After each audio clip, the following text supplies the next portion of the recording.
ஆண்டவர் வேதத்தை தியானிக்க சொன்னா வேதத்தை தியானிக்காமல் இருப்பாரு. ஆண்டவர் இந்த ஆலயத்துக்கு போன ஆராதிக்கணும்னு சொன்னா ஆலயத்துக்கு போவதில்லை, ஆராதிப்பதில்லை. அப்போ தேவன் கிரமமான ஒரு வாழ்க்கை அமைச்சு தந்தா அதை செய்யாதபடி அக்கிரமமாய் நடப்பாரு. இதெல்லாம் செய்யறல பாவம். அநீதி எல்லாம் பாவம்தான். அநீதியாய் செயல்படுகிற காரியம். நம்முடைய வாழ்க்கையில என்னென்ன பாவம் வந்திருக்கு என்பது நமக்கு தெரியும். அந்த பாவக்கரை இருதயத்தை கரைப்படுத்தி விடுகிறாரு.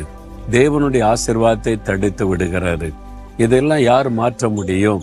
தேவன் தான் நம்மை சுத்திகரிக்க முடியும், நம்மை கழுவ முடியும். நானே உன்னை பரிசுத்தமாக்குற கர்த்தர்னு சொல்லி இருக்கிறார்.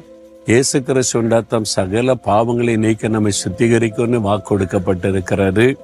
நம்ம செய்ய வேண்டிய காரியம் பாவத்தை மறைக்காம, ஆண்டவரே என்னுடைய அக்கிரமங்கள் பாவங்கள் மீறுதல்களை மன்னியும், உம்முடைய ரத்தத்தினால் என்னை கழுவும்.